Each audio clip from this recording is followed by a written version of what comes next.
Hey everyone, skull902 here, along with KN from Sonic Song 182, as well as Tales of Power 71.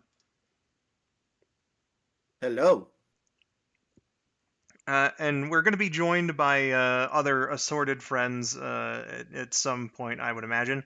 Uh, Today on stream, I'm going to be looking to clear up some more of the map in Final Horizon. We'll see how good or terrible that I do on the missions. It really is a mixed bag when it comes to this sort of thing, especially last time. Last time was a disaster. But uh, the main thing, while I'm going around trying to do these missions, we're gonna have a discussion about Sonic Movie 3. So consider this something of a gameplay podcast sort of situation. Uh, you know, and I thought that this would be a good place to do it. So yeah. Let us switch over to the game, and I'm going to get into it. And normally I would start off with the plot, but I do want to reiterate to anyone who's watching here, there will be spoilers on this. So uh, if you came in here expecting a conversation without spoilers, here's your chance to skedaddle and save yourself, for the movie and whatnot. Uh, so yeah, let's this is where I like called it quits on the stream last time. Let's take care of this one because I know I can do it. Um,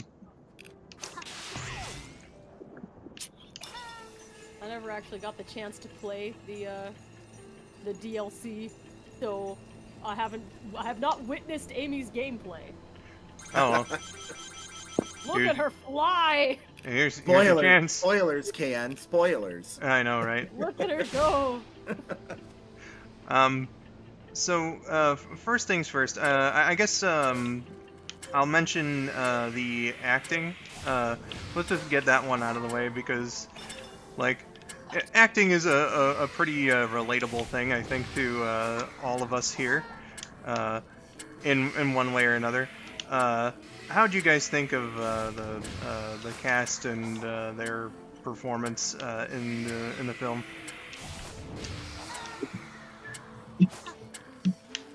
I liked it. I thought they did pretty well. Yeah. I should mention I'm like the worst. I was worried about Keanu. Critic. Oh my God, Sylph, jump scare. Sorry, there's nothing happening at work right now. Hi, Ken. There's nothing happening right now, and I'm like, I'd rather spend like 15 minutes talking about this than doing nothing. Oh, it was one off. Damn. Okay, let's try that again. So, KN, you thought that it was all good acting wise?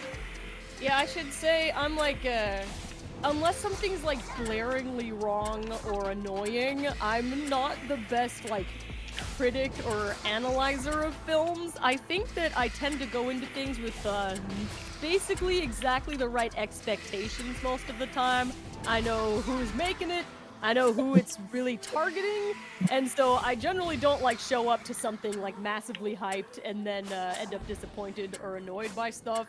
So, like, overall, my opinion of the movie was I had a great time. It was adorable, it was fun, I thought all the characters had, like, good, fun things to do, and for a cast that size, I think that is difficult.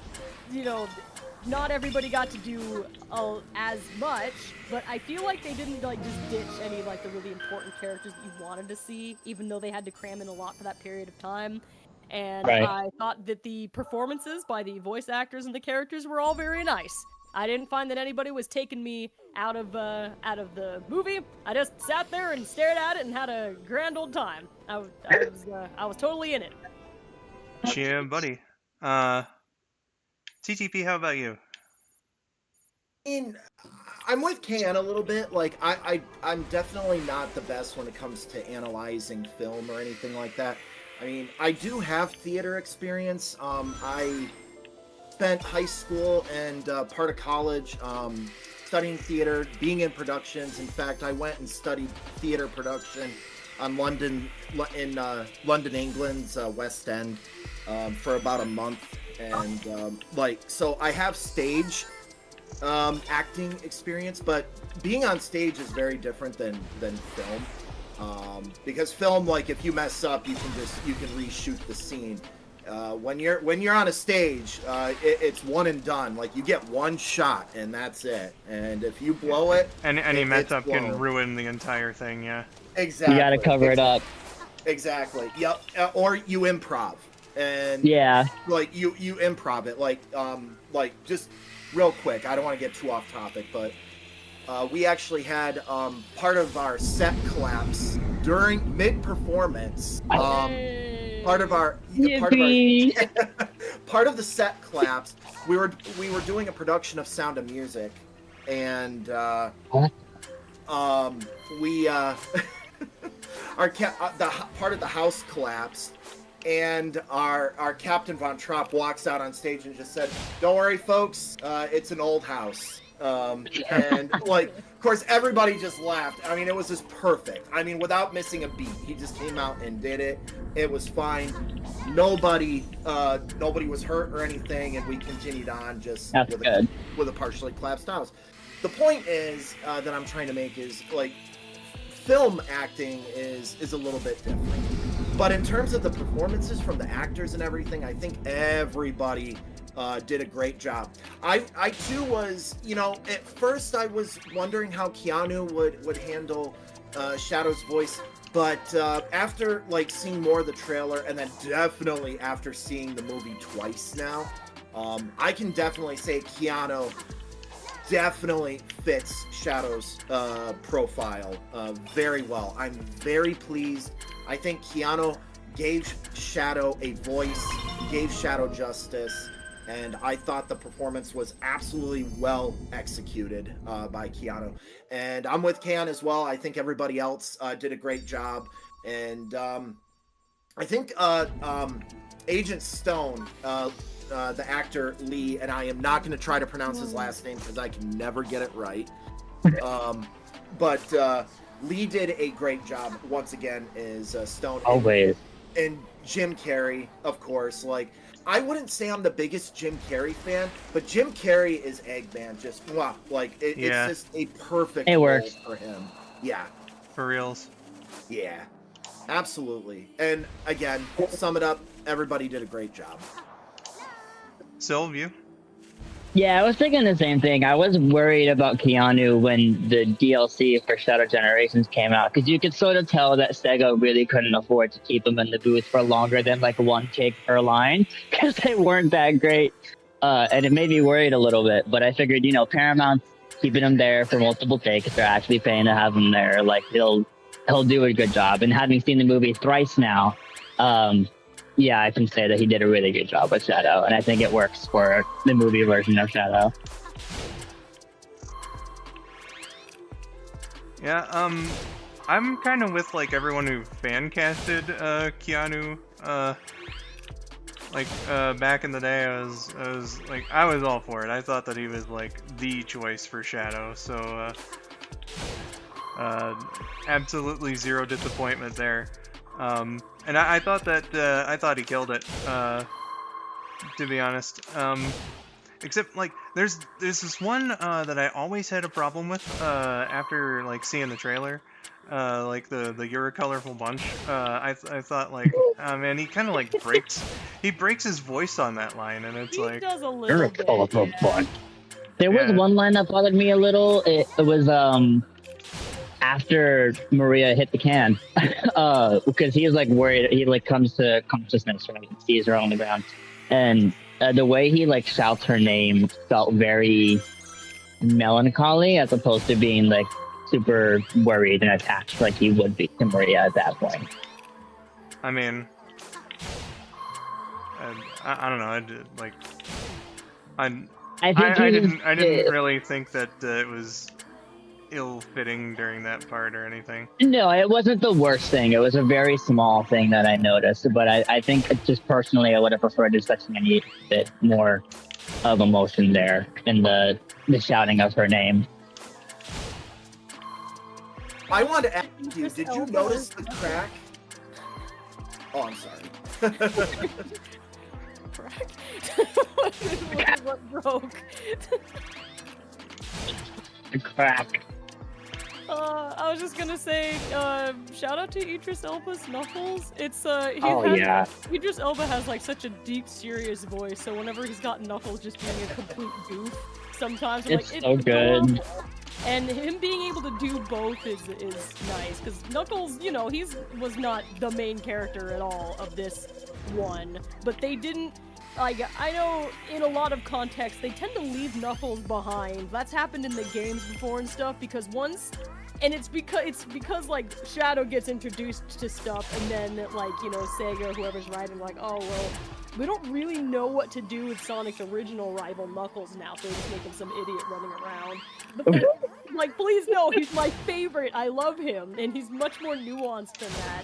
Knuckles had a kind of a good mix of him being, like, silly and all like jazzed up to fight and stuff, and then there were other moments, like at least 2 or 3 standouts where he was really very serious about the situation, and so, you know, you could tell they didn't just make him some like big dumbo just because now we have the Shadow who's also like cool and serious in the series. I feel like they're handling Knuckles pretty well, and Idris Elba is very adorable when that super serious voice is just being a little silly and excited. Yeah, I was very fond of that scene with where they're talking about the Master Arm mode after Tom got hurt, and he's like trying to talk Sonic down. He's like genuinely, he's like, Tails is just trying to comfort you, dude. Like, you need to calm down. He's like defending the oath or whatever, but then in the end, you can see him like calm down, and he goes, "All right, part of the oath is I have to trust you, even if you've chosen to break it." So like, I think they handled his characterization of doing that really, really well in that scene. They had very good. They had enough real, like, pretty solid Knuckles moments in there where I was satisfied. I'm like, yep, that's my favorite boy, and I didn't feel like they left him behind or anything. No, one moment that I really appreciated too was after they initially meet Shadow, and you know, Knuckles wants to fight him, and Knuckles ends up like, or Shadow ends up like twisting Knuckles' wrists, and Knuckles screams, and he gets punched back, and Sonic and Tails run back, check he's okay, and he was just like they're no, like, not really. Okay? And he's like, no, not really. It just like, yeah, that was funny. I don't know what it was. That scene just felt really real to me, because it's like, yeah, Knuckles is genuinely hurt, because just before he kept just saying 1,000,000% muscle, you know? Yeah, like, you know, the guy has a problem. Yeah, and so like, puts in perspective how powerful Shadow is, that he genuinely hurt Knuckles to the point of admitting the fact that he's hurt. Exactly. It is a little bit awkward though that Shadow twists his wrist the way it's supposed to move. So that's something that my boy. So I'm gonna point something out to you real quick, because. Yeah. So what do you think? Yeah. So my boyfriend pointed that out too. He had that same problem. But we like rewatched the scene 5 times or whatever, because when I figured out what was happening was you can see him squeeze Knuckles' hand too, and also you have to keep in mind that your arm does twist that way, but only if you have enough time to react to it. Shadow teleported in front of him before he could process what was happening, so his wrist was twisted without his arm going with it to support the movement. So and he also was crushing his hand in the process. So you're hearing his wrist crack by being forced in a way without him being able to process moving the rest of his arm with it. Yeah, like if it's met with. Except he's got a giant punching glove on, which kind of obfuscates the nuance of that movement. Yeah, that's why it looks weird, and you're like, it goes that way. Why is that hurt? And you have to remember that it's the giant boxing glove covering. And not only that, they slow that scene down too. Like in reality, Shadow, doing that, like it would happen. That happens in a split second. It would be a split second. The film, in editing, they slowed that down. For dramatic effect, so for the dramatic effects, so like everybody could be like, have that cringe moment and sitting in their seats. But in reality, if that were to really happen, like Knuckles would not even have a second to react. Yeah, it would be more forced into a crack. In a very minor way, maybe mandate-wise, they just didn't want them actually making it look like they broke his wrist or something for the kids. They'd be like, "Oh, that's a little." I don't know. They gave him a whole Glock and he shot Technically, Sonic that Glock was entire scene. So that was still a laser. Glock. They pussed out. It shoots lasers. That was a Spider-Man 94 laser gun, also high. Fair enough, though. I actually am not bothered by that as a concept, because I'm old. So... No, it was cool. I'm just glad that he had a gun and that he shot it at somebody. I was worried that they gave him a gun for the trailer and that he wasn't going to use it. Just throws it or hits someone with it. I mean, they had to keep that PG. Well, or like it gets knocked out of his hand or whatever. Yeah, I was worried they were going to do that. Gun and still have it be PG, but you know, they just didn't. Right. Kid, I think Knuckles just he just shook it off, I guess. Like, it was like momentarily sprained or something. Afterwards, he's like, ow, okay, well, it's fine. He might have also been startled that Shadow managed to, like, hurt him at all at that speed. Who knows? He's just my favorite boy, so I like to think about him.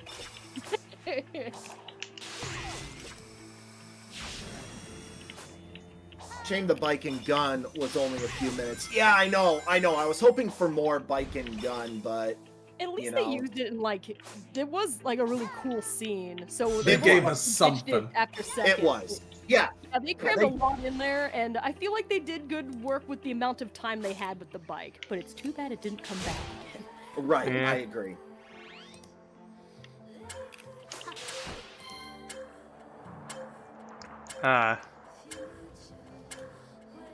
Goodness. Oh, failed that one.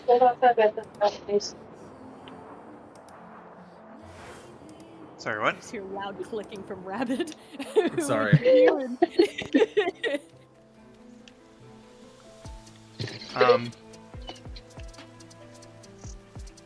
Goodness gracious. So everybody in the chat, you've seen the movie, right? We're over here talking about spoilers. I sure hope so. I just got back from Nosferatu, which is much darker than Sonic the Hedgehog 3, so it's gonna be nice to talk about Sonic. Nosferatu. Yeah, that's him. Oh my goodness. That guy's image.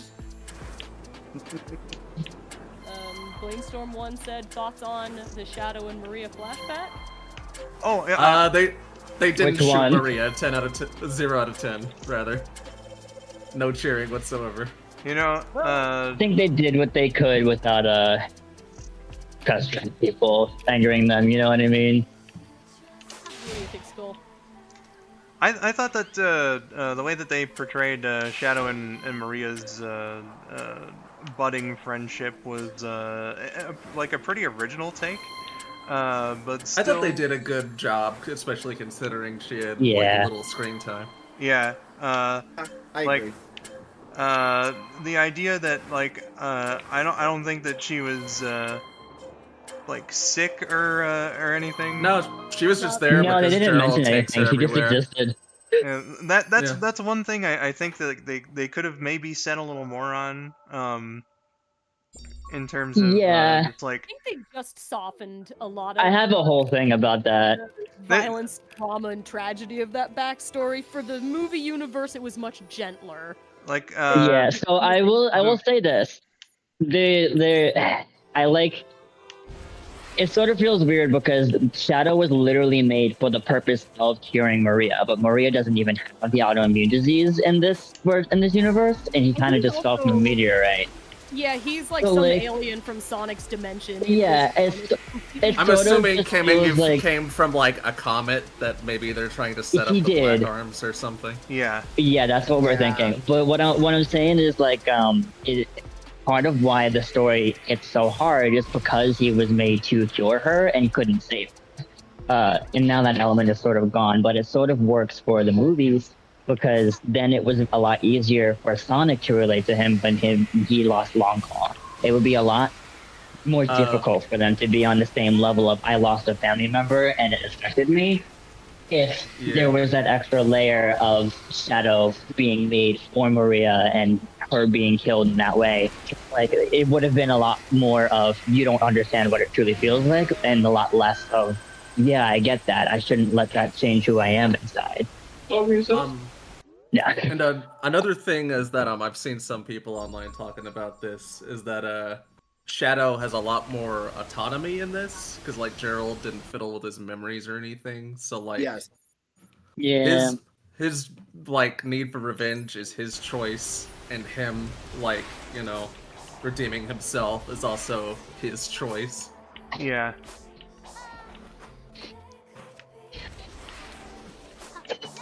Yeah, just a totally different take on it for the movie universe, and because that's a separate universe than like the game verse, I'm totally fine with the direction they decided to go. I think the ways that they make it different sometimes are like what makes it interesting. Because something that I mean, if I wanted don't Sonic like Adventure 2 about- adaptation, I could just watch Sonic X, but yeah. Yeah. Well, one thing that I don't like about like the Disney remakes, like, I'm not really a fan of those. Like, but the worst parts of them is when they try to be like shot for shot, beat for beat. Yeah, The 'cause thing then that it's was just the already original, made, but worse. better. Yeah, that's the whole problem. And so I appreciate the ways that they diverge in the movie universe, and like that it is separate from the game universe. So while I prefer the drama of like Maria and Shadow's original story, I feel like the way that it's in the movies, that I think it works for the setting very well, and it did not bother me. Meanwhile, just like psychotic freak Dr. Gerald, that is a totally different take entirely. Totally different. Yeah, I'm pretty sure this Gerald was just like evil from the beginning. Yeah, for sure. Low-key, yeah. Yeah. That are like, he could have gone crazy spending that much time in prison. I only got to see it the one time, so I can only go off of like what memory I do have of what I saw. So nuances I may have missed, but yeah, that I don't know if you can get quite the It was same, a lot like, of him Leah is sick and dying storyline, like that, like the tragedy of it, and then him getting like killed by a firing squad with that Gerald. Yeah, no. That Gerald was crazy.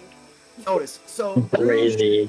So my girlfriend Rouge and I have seen it twice now. One of the lines, and our most recent viewing was last night, and one of the lines I noticed from Gerald, it sounded like he was 110 years old. That's what he said. Did say that. He said, yeah. He did say that. Okay. So, are you about to ask how that's a thing?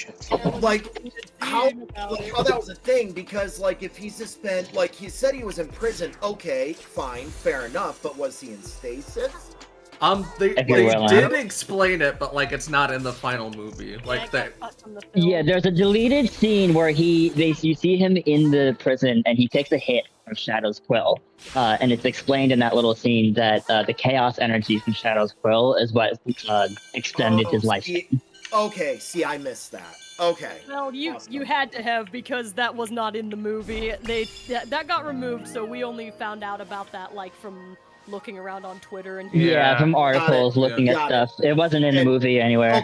Okay. And I blocked all keywords from Blue Sky and Twitter and all that because I didn't want to get spoiled. So I missed all that then. Okay, that makes me feel better. You know, yes, go. I had no clue about that until Rabbit just said it just now. So like my assumption when Gerald was talking about like his backstory and how he was 110 years old and stuff, I literally thought that it was just sheer willpower, Ninos. I'd believe that. Yeah. That's what I thought when I first watched the movie. When you see that guy's vibes, you're like, yeah, okay, I believe it. Well, I was thinking my thought process at first was that he has the capability to create a mini black hole. What's to say that he couldn't have figured out a way to extend his life force by a little bit? Yeah, I generally wasn't like he's smart enough. I was just like, I just rolled with everything they put in front of me and I was fine with it. I was like, okay, yeah, sure. That's kind of weird. Whatever. Moving on. Yeah. I'm that guy though that's like, he's 110. Okay, I mean, yeah, people can live that long. I mean, it is Well, like, he should be decrepit it's at this weird point. that he lived that long, but on the other hand, I'm watching a movie about a cartoon blue hedgehog. Right. Exactly. Right, it's like, where do you draw the realism line? I just chalked it up to movie logic and moved on. Right. And I think anyone who's more analytical about different aspects of the movie are totally valid for that, because film analysis is fun. So it's not a bad thing if you stop like, that doesn't make any sense. That's totally fine also. I mean, Yeah, I I'm wanted not to saying enjoy... that's a bad thing, but No, I wanted to enjoy the movie. Like, I wasn't going to sit there and critically analyze it. I mean, the reason why I wanted to see it at least twice. First time was just for, like, the major things. And then last night, I was actually able to go and take notes and things like that. So that's why I wanted a second viewing. But I'd like to see it a second time if I have the opportunity, but movies are expensive, man. no Yeah. kidding. Tell me about it. Go to matinee shows if you can. That's usually cheaper. Yeah, it's usually the best bet. I went first thing in the morning on a Friday, so. Also, probably- apparently AMC locations do like $5 ticket Tuesdays or discounted ticket Tuesdays, so that's an option. Oh, good to know. That's what I'm doing when I go see it again on the 7th. I know. Okay. When I saw it, the tickets were like 25% off, and they were like $9 or so dollars a piece. I think mine was $12.50. And then like if we had seen any of the shows any later, the ticket prices would have like skyrocketed like significantly. My didn't first go one was Prime. around 20 a pop, but that was because it was the fan event on the 19th. Yeah, you went to the cool Thursday early showing. I did. It was super fun. I made a new friend there. Nice. Awesome. I still don't get why they do that sort of thing. Like the release date's December 20th. Why are you showing it a day early? It doesn't make Well, any my sense. thing was that they were like, oh, we're showing it a day early for a fan event, and then they decided randomly to do a showing on the 17th in Florida, and only Florida for some reason. It's like, why are you doing an extra early release? You've already got an early release. Yeah. My best guess about that sort of thing is they want to have like a premiere night, but if you do a premiere night on the release date, it comes out on the 20th, then you miss out on like the first half of the first 2/3 of the day's sales for movie tickets in order to have your premiere thing. That's my best guess about that, so they do it the night before. But like, and especially I guess for what like a kids movie, they couldn't like do like a midnight premiere. I've always wanted to go to a midnight premiere of a movie. Yeah, that would be awesome. It'd be dope. Except I'm also like a sleepy grandma woman, so I'm so excited to fall asleep in the freaking. I've done midnight premieres. I've also done red carpet premieres as well, and nice. they are a lot of fun. If you can get to them, they are amazing. Yeah, this one was at like 3 p.m., so it's because the one that we had to go to was in the city, so the rush hour city traffic was awful. Oh. I went to the theater first thing in the morning, accidentally an hour early, because I thought my showing was at 8. But I went on purpose 2 hours early to get the funny stuff they were handing out for the event, but they were like, the ticket won't even read until an hour beforehand. Yeah, So we had to- some theaters were giving out merch, or not giving out, but selling merch, and I'm like, how did I miss out on that? That too, Like, my theater didn't have that. So there was a combination of... And they got me a keychain. Yay! Yeah, the fan event gave you a poster and a keychain, and that's why I went there super early, but the ticket wouldn't even read until an hour beforehand, so I had to dawdle for an hour.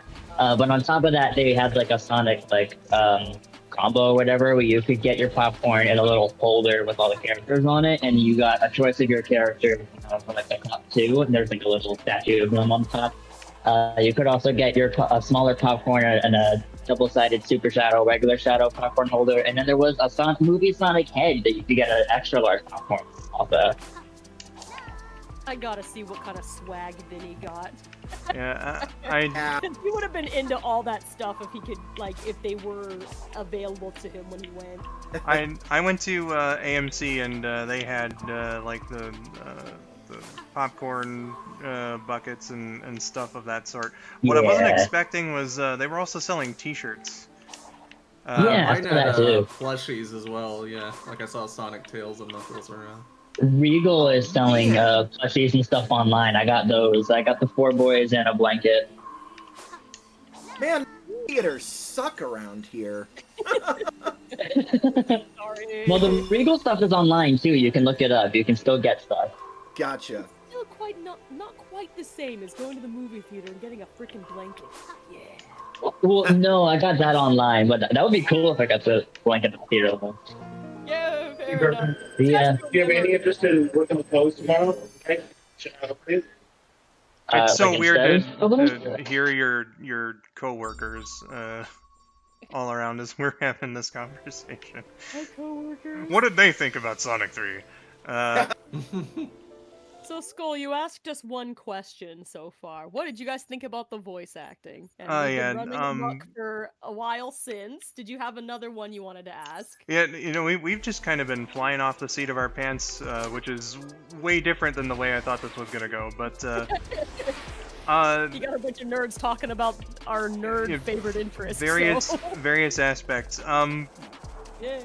You know, we can kind of segue that into the story because I figured that was going to be like the bulk of this whole shebang. So, like, story thoughts. I doubt that there's anyone here who didn't think that it was a great movie. But like, I think I'm the only person that I've you know, heard say anything about, like, I kind of think that it was the least of the three movies, but that's not to say that it was bad at all. You know, it's like I rewatched the first two in comparison and then watched the third one again to really analyze what I think about their ranking. I only know for certain that 2 and 3, to me, are better than the first one, which I went into thinking was cute, and I left thinking was cute. I liked the first movie just fine, but the other two have Knuckles. well, like, I'll Never say, do, I'm not She makes a sure. good point. two and 3 definitely feel more Sonic-y. I just thought that, like, the first one just had the best Yeah. plot. It's got like a cohesive So the- and focused plot, and introduces like an interesting starting concept for Robotnik, and then plus Agent Stone Yeah. that we get to develop over multiple movies. So for it being like the road trip human character plus animated animal character trope, they did good work with that one, and I thought it was cute. Yeah, I mean, it has less characters in it, so it's able to be more focused. Yeah, of course. Which Somebody was somehow was still inevitably- like.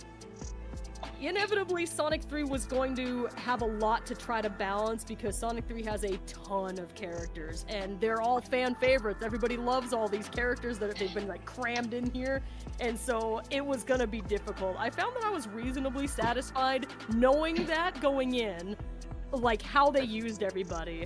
Like I appreciated think- little things in the story about how they'd like mix up which characters were exploring stuff together, so you get to see like a few scenes of like Sonic and Eggman hanging out, or like Knuckles and Agent Stone having an actual like useful, interesting conversation. Their brief conversation. Shadow and Agent Stone get to hang out one-on-one at one point. I appreciated these little combinations that allowed the characters to have like certain special moments. So even though they had to cram in a lot, and it made the pacing a little weird sometimes. I feel like the first half of the movie was disjointed from the second half, like up to the point of, all right, so if anybody is sitting here and they don't want to get spoiled, leave immediately. You got 10 seconds. 10, 9, we 8, gave you 7, the 6, beginning of 5, the stream. 4, 3, 2, 1.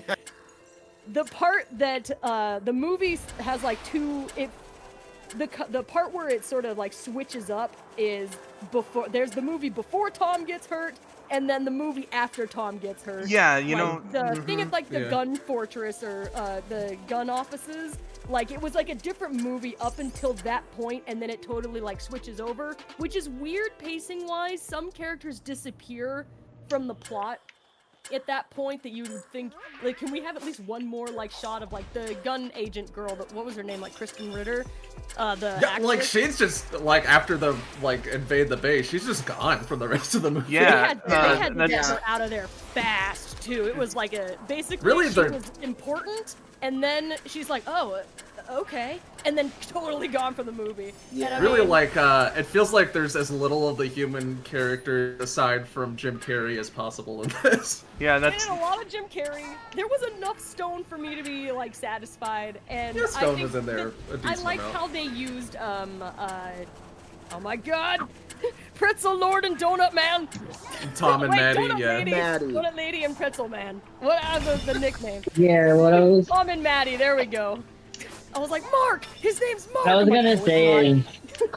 is What I was gonna say is I think the addition of Shadow really helped in their favor actually, because a problem they had with the second movie was focusing a little too hard on what Tom and Maddie were doing. Yeah, you needed the context so that the two plots could converge at that one point, but it felt like there was a lot less focus on the Sonic characters than there should have been, and Shadow existing and being alongside Robotnik's for the most part really put the balancing of the actual main Sonic characters being the main focus, and they had just enough Tom and Maddie for it to make sense and for them to be relevant without it overshadowing the actual plot. Yeah, it feels like in Sonic 2 they had trouble figuring out what they wanted Tom and Maddie to do, whereas in Sonic 3 they're only really there to help them raid the gun base in London, and then they're just out of the plot. So. Right. Yeah, And that we were there enough times. If you get if you don't have a lot of time to cram as many characters in there as you want, if you put anyone you put in the movie, if you see them at least 3 times, it's all right. I know there's a lot to balance, and if we were gonna lose Rockwell, just suddenly, that's fine. It's okay. She's not the one we were the most invested in. It was just weird that we didn't get did we even get one more shot of her in the end? I don't think so. No, she's she's just gone. One line in this competent commander is suddenly totally out of the picture. I'm definitely your boss. Okay. The end. Yeah. Yeah, that's Kan putting it that way, it's kind of the tale of two movies, is really what I feel a lot about Sonic 3 in that way, that in the first half, I definitely remember at one point I was kind of thinking to myself, I don't like this as much as the other two by a considerable measure. But then, once the tension started going with Sonic and Knuckles and everything, it was it caught up. So overall, I thought that it was a really good package. But there was a bit of a fatigue factor at the at the first glance that I really was not expecting.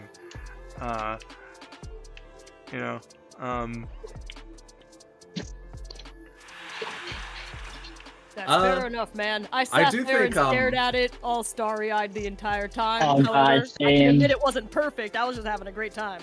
I was gonna say, I appreciated how it hit the ground running pretty fast, because you get a fight with Shadow in the first 10 minutes. Yeah. And immediately get to see him beat up a bunch of gun guys. Yup. Yeah. I want to point out too that I really love that opening when he's just kind of coming out of he's waking up out of stasis essentially. Yeah. He's having his flashback with Maria, and Maria's I think it's Maria on the acoustic guitar playing that very cool medley of Live and Learn.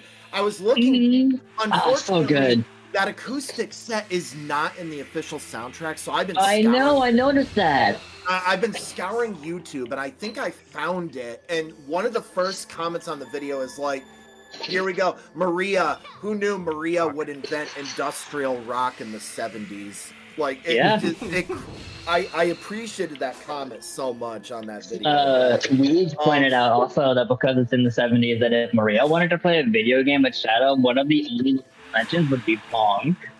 Yes. Yeah. Yes. But on that earlier note though about it's a tale of two movies. Come on. I don't know. I just there was Shadow and Maria, and then not much going on in the first half, aside from Jim Carrey antics, which is perfectly fine.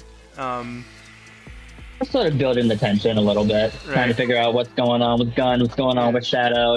Sonic doesn't know anything yet. Yeah, man, did they really pick it up though in the second half? It's just and I mentioned this in my little review. How the fuck do I do this one? It basically became like a Dragon Ball Z movie in the third act. Yeah, for Yo, real. speaking of that, can we talk about how the Super Shadow fight was basically just the explosion of Namek? What? Was what? It now? was the explosion of Namek when fucking Frieza blew up Namek and he's fighting Goku. That's literally what that was. That was lava spewing up around them in that first bit. Oh yeah.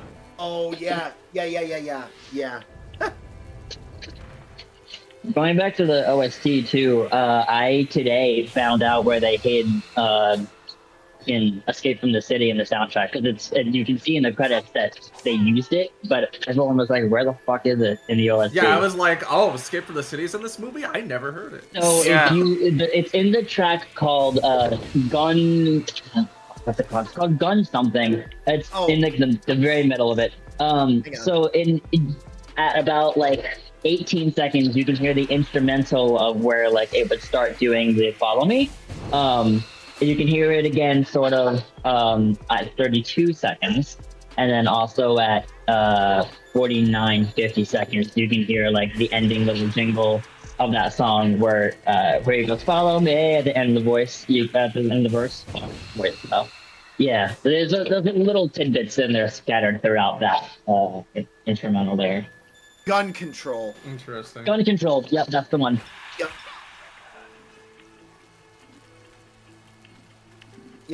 Yeah. Oh yeah, I definitely hear it now. Yeah. Jumping back real quick. One of my favorite moments from the movie that I really enjoyed as well is, and I think it was Can that brought this up a little bit, with her favorite moments when the characters getting some one-on-one time. One of my favorites was when they're in the old gun base and Stone is walking with Tails, and Stone is just like, first, I just want to say you're adorable. Like that, just the whole interaction. I love when he's like, "Yeah, we're best friends, like you and Eggman." You can tell how hurt Stone is because he wants to be more than just this assistant to Eggman. Our whole theater sighed at that moment because you could see the hurt on Stone's face. Like, yeah. And I also really appreciated the time that we got with Tails as well. Like seeing Tails. Okay, no duh, I'm a huge Tails fan. They did that, yeah. No duh. Which, by the way, Skull, fun fact. So, during the my first viewing, I brought my Miles Electric with me. Oh, cool. And, like, again, it got compliments at the theater, so, yay. I brought my Sonic and Shadow Build-A-Bears both times I went to go see it in the theater. Oh, I love that. My But plushie was peeking out of my purse. Yay! Nice. He saw all 3 of those movies with me, and he'll be with me in Sonic 4. Yeah. Oh, yeah. But I really love seeing Tails in his element too, like Tails like hacking, like doing the Mission Impossible. Yeah, being smart and shit. It was Like, awesome. just- Like leading that part was- of it. Yes, when they're Like how he became the leader for a little bit. Oh my gosh, just seeing him hack it and then hacking the crab is Also, him explaining the plan too. Yes. The flood was, he literally just drowned them. That was funny as shit. He was like, "Oh, here you guys go." It was like someone forgot to flush. Yeah. It was really funny. Because like he and Shadow are having like an almost bonding moment, just watching like the soap opera. Stone's just in the kitchen with an apron and making him some revenge guac, and then they get like pummeled by Tails' like hacking. And Shadow just crab fucking gets leaves busted up. Stone. He does, and all you see is just Stone pulling himself out of the water like a drowned rat. Like, ugh, nobody loves me. But Shadow loves Latinas. He should be watching all of that soap opera. Yeah. Right? Dude, la Ultima Pasión. La Passion. Yes. I think it was. Oh. No. It was Ultima Pasión. It only belonged to one. One. I love that he was watching that because of the stupid "I just love Latina" Sonic meme. Yes. Yes. That was He's like, he should kill them both. Yeah, I was about to say that was And that was a good response. that was like the source of the funniest joke in the movie for me. Gabriella should kill them both. That was Yes. Yeah, Yes. it was, yeah. it was incredible. He's like so angry. Gabriella should kill them both. How did we feel about the two moments where Sonic was basically talking to the audience? The one where they're in the plane and he says a low budget flights one, and then also when they're pushing back the cannon and he goes, can't hold much longer. How do we feel about those? I didn't even notice that second one. They're cute references, I think. They're I screamed. I legit like woo, Yeah, me too. Screamed when the low budget flight thing. I screamed. So I personally like them both, but something that my boyfriend found was that the first one felt a lot more like he was kind of just saying the reference to say the reference, and it wasn't like he was talking to anybody, and to him it didn't feel like it fit Sonic's movie characterization that much, and it sort of just felt like it was a fan service he makes moment, which wisecracks all I the can time, enjoy. though. Yeah. Yeah, that was something I was like, it sort of fits, and also it was a funny little reference. It was for the fans, you know, I liked it. But I do think that they implemented the second one better, because, and you could tell that because Joel didn't even notice that they were doing it. I only noticed because I'm a fucking nerd. But open your heart. He said can't hold much longer. It's also just a really standard line. Yeah. Right, like it's standard enough for like somebody who doesn't know that it's a reference won't catch that it's a reference, and thus it wasn't a problem. But people who know, yeah, like we do. It was literally one of those if you know moments, and it works for everybody. Yeah, if somebody doesn't know it, then it doesn't have any negative effect on them. But people who do know it can point and fucking they can switch. I get it. Yeah. Goodness. Thing that you said, Sylv.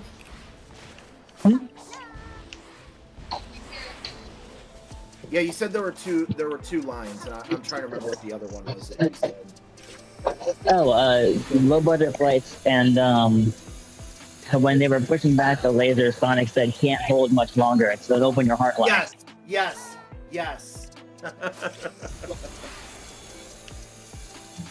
On the subject of like the usage of characters, I know we're jumping around from like point to point to point, but this is It's whatever. You know, it's a casual conversation. It's more casual than I was expecting it to be, but I did want to mention that like one of my criticisms that I put forth in my little immediate review was the use of characters, in particular the human characters. Like they had just as an example those pictures released, like the set pictures before the movie came out, and people were like, oh my god, it's Rachel and Randall, and then that basically turned out to be a cop-out.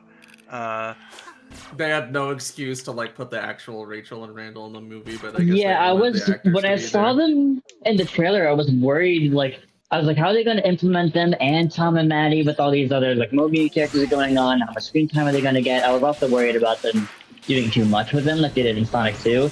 I think they did the right thing with them, where they kind of just did the camouflage thing.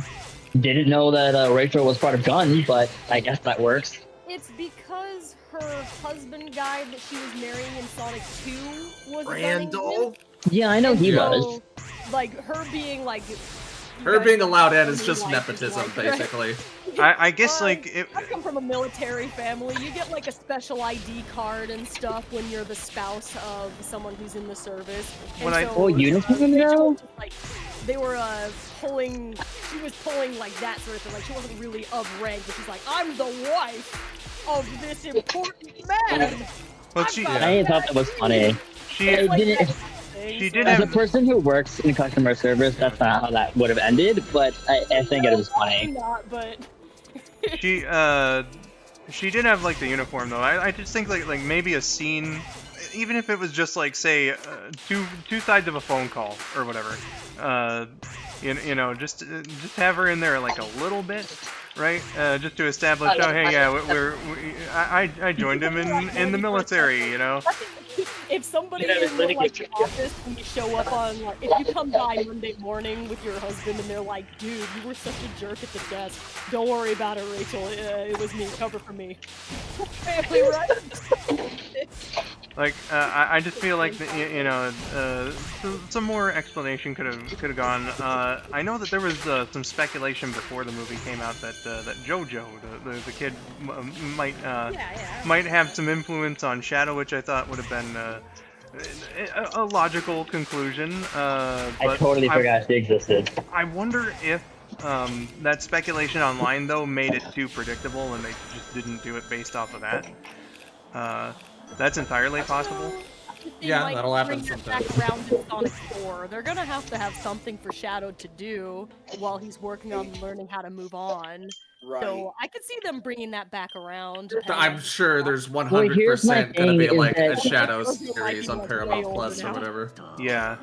So what I'm thinking is that given the after credits scene, I think they're gonna do CD and Heroes, because I think they could go the route of Metal Sonic going Metal Overlord, and you know that being a whole plot thing, which means that we'll get a like mid-production release of like Rouge being a character, and then we'll see her interact with Shadow and see how that goes with the whole Heroes plot.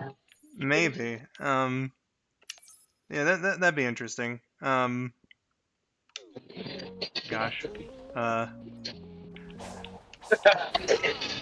I do wonder how they're gonna make Metal Sonic like a credible villain though, because he just seems to be like a mass-produced thing in this. Yeah, that's what I'm thinking. Is that like maybe it's someone real else, one perhaps must Agent exist Stone. somewhere. You know, controlling like an army of Metal Sonic. I don't think so, because Agent Stone would use Eggman the same tech color. You are cutting out and muffling something serious. So I'll be right back, by the way. Continue on, everybody. oh, just as I switched to Knuckles specifically for you. My boy! Oh boy!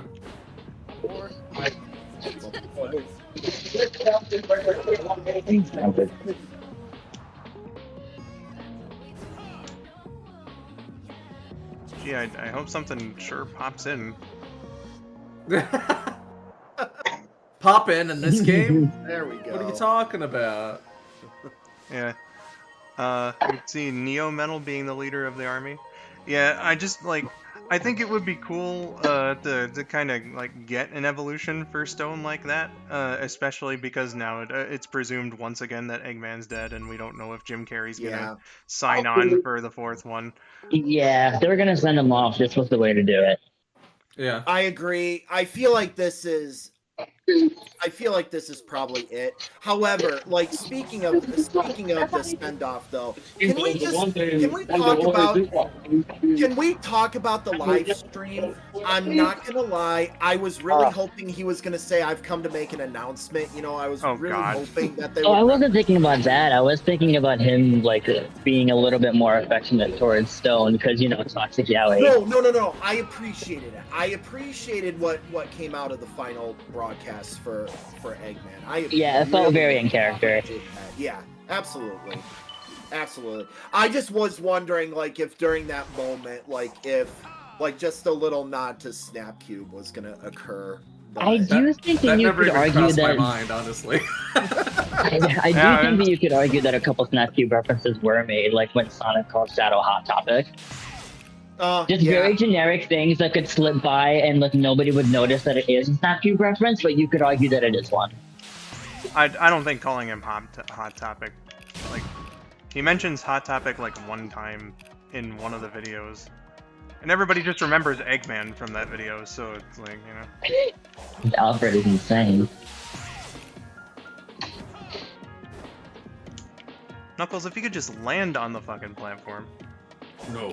Did I cut out earlier when I was saying something about Stone in the Middle Sonics? You did, yeah. Yeah. You cut out like a son Okay, of a bitch.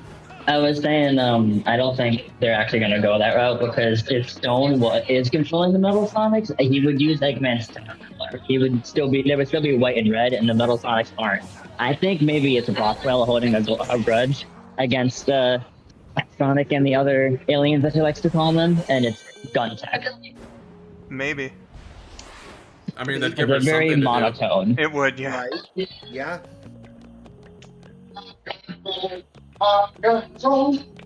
Yeah. I just want to know how Amy got that. Do you think it's like her tarot cards let her there or something, or do you think maybe Metal Sonic came from whatever planet she came from? She's like taking accountability. I don't know. I was just happy to see that she was there, to be honest. But Yeah. I remember seeing recently someone's like basically their fucking pitch for the plot of the movie on Twitter. And they were like, well, what if Amy and Tails came from the same planet and were friends, and Amy, became a fan of Sonic just like Tails did, and I was like, that's a wholesome idea, actually. I like that. Yeah. Mm-hmm. I do too. Oh, there's fucking balloons there. Goddamn. I'll be back in just a second. All right. Okay.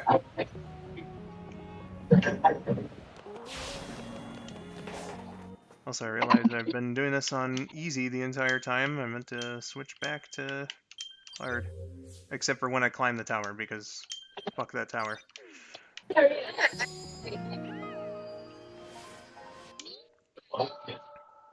Alright, what else do we got?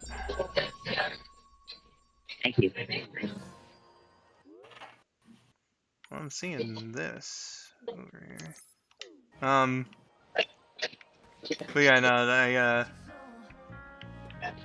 I do have my reaction to both post credits, or well, both credit scenes, I should say. They weren't both post, but one was mid credits, one was post credits. Yeah, one was post. Yeah.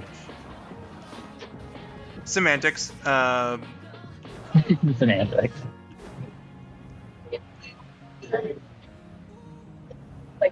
Oh, can I choose this one? Please let me choose this one. Oh, I can. Haha.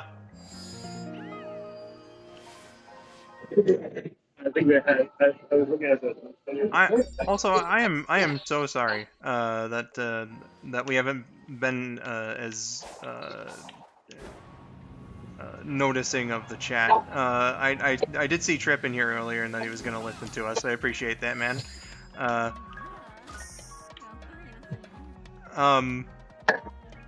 Gosh, what was it? Kit said, is it bad I didn't want Stone to be a bad guy? I legit think he doesn't want revenge for Robotnik because there's no need to do it. I mean, they could make him a good guy. That would also be an interesting He kind angle. of just likes Eggman. I don't think he really is just a bad dude at heart. Yeah. Yeah, like they could go plenty of different ways with. I think he would just want Eggman's legacy to go on rather than taking revenge, you know? Which is why I don't think that the Metal Sonics is him also. It just doesn't fit him as a character. I do think it could go either way. The gun lady commander agent Fuckerwatt, whatever the hell her name was. Rockwell? Kristen Rockwell. Rockwell. Yeah, she, like, her being the antagonist is also an interesting idea because, like Rabbit said, it gives her something to do. Shadow coming back, I'm definitely thinking. Well, of course, Shadow wasn't gonna die. Well, Shadow coming back, I think, along with that asteroid that he came down to Earth with, definitely gives me some vibes that maybe they could incorporate more Shadow the Hedgehog elements. Yeah, I think Sonic Vibe will be a lot of Black Doom and Black Arms. Yeah, I was wondering about that too, because when, we heard Shadow's backstory coming from a meteor, and I'm just like, okay, are the Black Arms in there? What's going on? It's the Black Comet, my dude. Yeah. Because I was sitting there kind of waiting for it, and it never came. So I'm like, okay, are they dismissing the Black Arms for movie canon? Yeah. No, they're probably just saving it for like a show or another movie or something. All day. Could be. Can't Yeah. put all their eggs in one basket if they want Oh this no, to keep no, going no, on. no, definitely not. They already had so much to fit in. I also saw a thing like put him on the story anyway, but you had to cut a contract, and that wasn't like completely necessary to the story of 3. So I think that's what the after credit scene is for. It's to show us that they do acknowledge that for the Black Arms, and they're probably going to do that for Sonic 5. I mean, Sonic 5 is Sonic 5. We have no idea what, like, if they're even gonna We don't do even one. know what Sonic 4 is going to be, let alone Sonic 5. Yeah, Yeah. so, Right, like, right. It just makes the most sense. I don't think they would do it at the same time as the Amy and Metal Sonic plot, is what I'm saying. I could see how they could maybe meld them together. Maybe. It would also be cute if they went the, you know how like Amy was the one with the school shadow on the arc and Sonic and Revenue 2? Could be cute if like they met and sort of helped them work through a couple things. I could not hear most of that. Sorry, I was saying, you know how Amy was the one to console him on the arc at the games? It would be kind of cute if like they met in the movie verse and she was the one to sort of like help him get through a couple things. Yeah, like, they could do something of the sort. Either that or like the JoJo thing, like I was saying earlier. It is rather surprising that. I do appreciate that, like, he has more of an actual friendship with Sonic now, though. Yeah, Yeah, that was awesome. that was really cool. Yeah. Like, The scene on the moon, where they like genuinely bonded and they just immediately were playing together and things was awesome. yeah, that was one of the things I said in my review too. Just leading up to that, that, you know, how I thought the plot really picked up in the second half. The only thing that I kind of wish, and again, like, it doesn't hurt anything that it played out the way that it did. I just think that it would have added a nice little cherry on top. I do kind of wish that Knuckles and Sonic would have had more of a sequence, if not a full-on fight. I don't think that they really would have gotten that far, but like perhaps like a little chase, perhaps. Especially, actually, because that would have tied in pretty well to the beginning of the movie, seeing Knuckles like keep up with Sonic, you know, as they try to go on. So like, I think that more tension between the two of them in that part would have. Yeah, I was expecting, like, a fight or something to happen, and it just didn't. So. Yeah, like I said, they had to cut out a lot so that the runtime wouldn't be too much. I think maybe they wanted to do something there, but they really couldn't because it wasn't the most important thing. But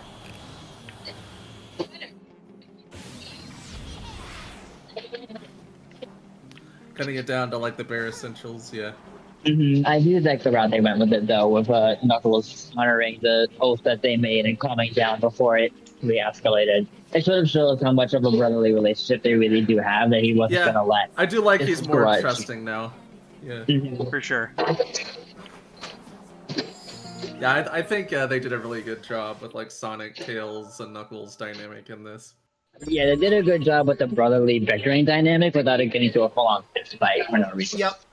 Yeah. I really liked how that went. It's just, again, I do feel like the tension between Sonic and Knuckles could have been added to by just giving them, like, you know, again, it didn't have to be a fight, but like a chase of some sort, you know, something to, you know. Like Sonic going to find the Master Emerald. Sonic goes to Knuckles find the trying to Master stop him. Emerald and Knuckles, like, continually gets in his way or something. Here's the problem with that, is that only Knuckles knows where it is, so where would Sonic be going?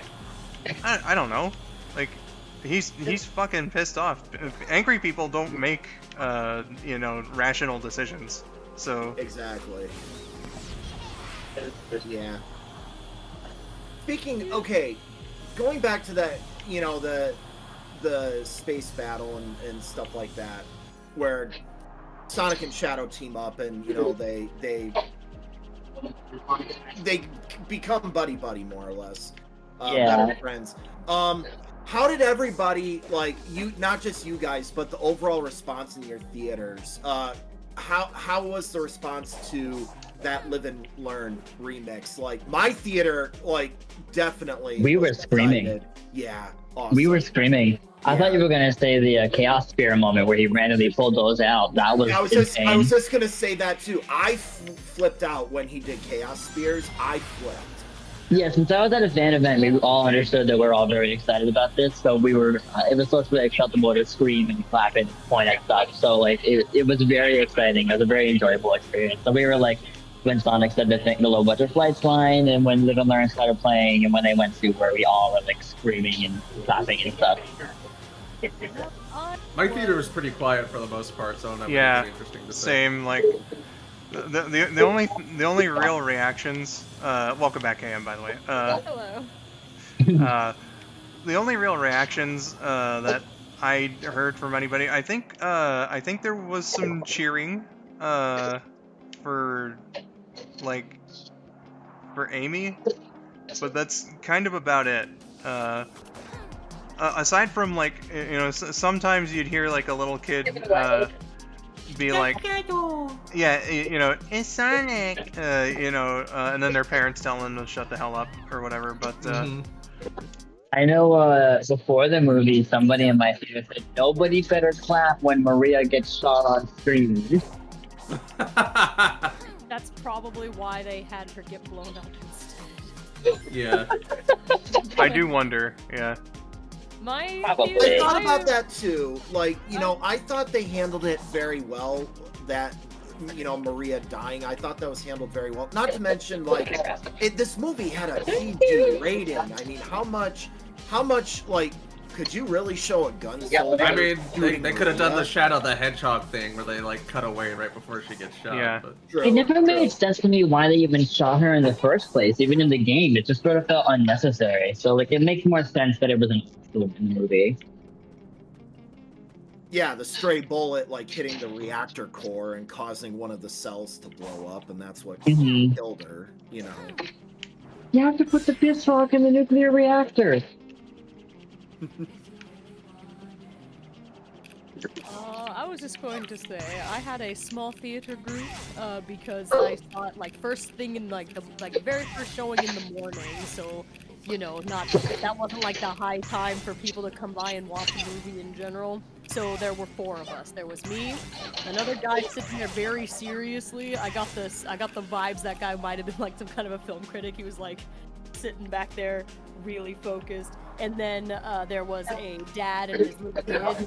And so in terms of like Live and Learn playing and stuff, like it was quiet in my theater. I know that I smiled really big, but also I wasn't like making sounds or like I would react to stuff, but like quiet and contained. And when the little kid got really excited because the theater was quite empty, they were very quiet too. However, whenever he would get super excited, he'd get out of his chair and like do like the Sonic run up and down like his aisle. And I think That's the cute. was completely empty because he rounded around to blast through my aisle, and he saw I was there, dead froze, and then ran away. Like it's all right, little dude. I have a Knuckles plushie in the seat next to me. We're cool. The only times I've We're really equally reacted to cringe. anything was whenever Jim Carrey did something stupid. Yeah. It wasn't like a whole lot of reaction in my neck of the woods. I know I reacted when Amy appeared on screen, but I kept it, I kept I was it just calm. kind of totally like, oh hey, Brandon's gonna like that. Yeah, I was thinking the same thing. I was- Same thing. Like, oh, I know who'll like this scene. I was Yep. happy with it, Yep. and I said so as much in my little reaction clip.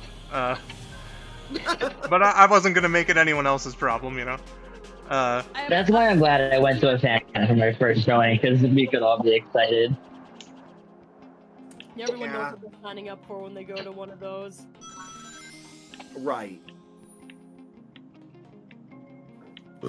Excuse me. I didn't go to a fan meetup or anything, a theater viewing or anything like that, but like clearly I was in a theater with at least some Sonic fans, at least, because like not my whole theater wasn't like erupting, but there were definitely a handful of people in there. And there were also employees of the theater in there too. And it was actually kind of fun listening to them talk about Sonic and stuff like that, like 3 rows behind us. The theater that Rouge and I went to is very small. It only seats like 40 people. So, but it's one of those like very posh like theaters with like full reclining seats and all that stuff. So Thought my theater.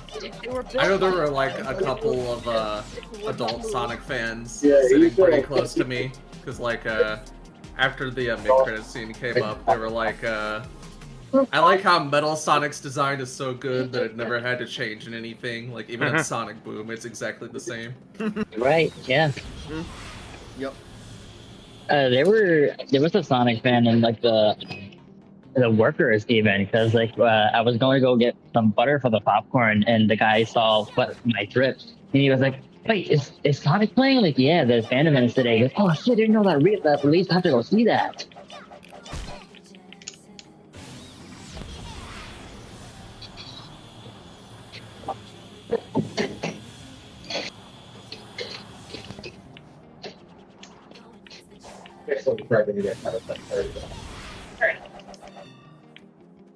We'll have to go get, like, hopefully for Sonic 4, like, I can get over to a fan event. That would be fun. I hope there is one. Yeah, I hope so too. I don't know where, when, and how those things happen. Apparently not at AMC. I can say It that was an AMC actually. not at mine. Yeah, it was only certain locations. You had to look at which one was closest to you. There wasn't one. That's why I had to go in the city for mine. Yeah, I looked up. Like, I knew some places were showing it on like an early Thursday fan showing, and that you could get like swag while you were there. I knew that a friend of mine who lives in another state was going to one of those, but like I looked and they were inconveniently far for me, and I wasn't gonna head home at night from that far away. I'm like, nah, I'll wait for the morning. It's fine. Fair. I still think it's dumb, because again, you know, release date is one thing, and then you know, then you're just showing it. It's a little unfair, I would think. Well, you have to think about it from the perspective of like ticket sales, right? Like if you do a fun Well, I get that it sells tickets. I'm not saying that it doesn't. Like, I'm just saying that like if you're gonna advertise that your movie's releasing on one day, why would you have it out on another? Because money. yeah, Pretty much. literally it. Extension of the midnight. Then just say that it's releasing on the day that you're gonna do an early showing. But it's not though, because it's only one showing at certain locations. It's actually releasing in every theater on the 20th. But okay, it's How about just still be a both release. They're live? still showing the fucking movie. That's part of why. So I what, would knew you I didn't prefer want if they said it's releasing on the 17th because they showed Yes. on the 17th in Florida? Well, then people would think they could go to their local theater on the 17th and be like, hey, I want tickets for Sonic. They'd Then be like, don't we don't just fucking fucking have it show it yet. in Florida. Just show it everywhere. Goddamn.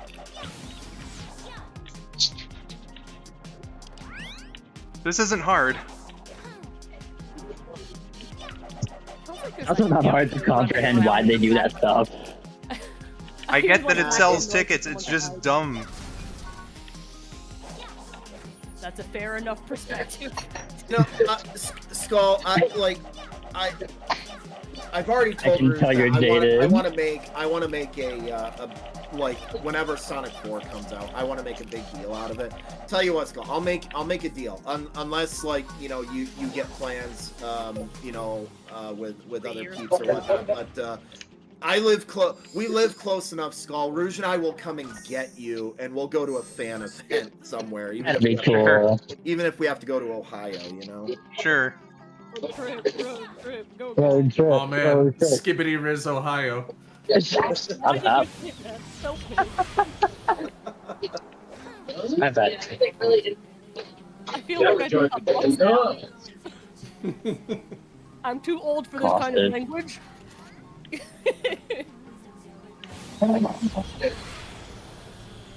Trying to figure out where Skibbity, more like skip a die.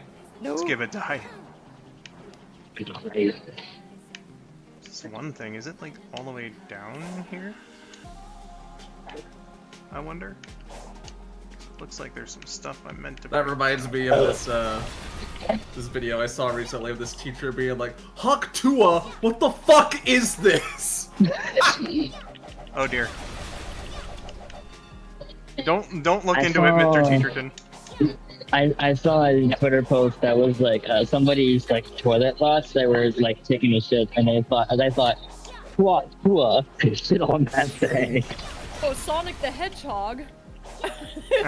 Oh yeah. Supposed to be talking about the movie, aren't we? We are? Oh I shit. can feel this conversation getting closer in the first round. I heard enough yesterday. That's true. You did.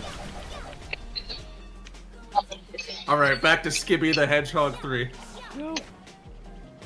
Maybe the Hedgehog 5's not out until like 5 more years.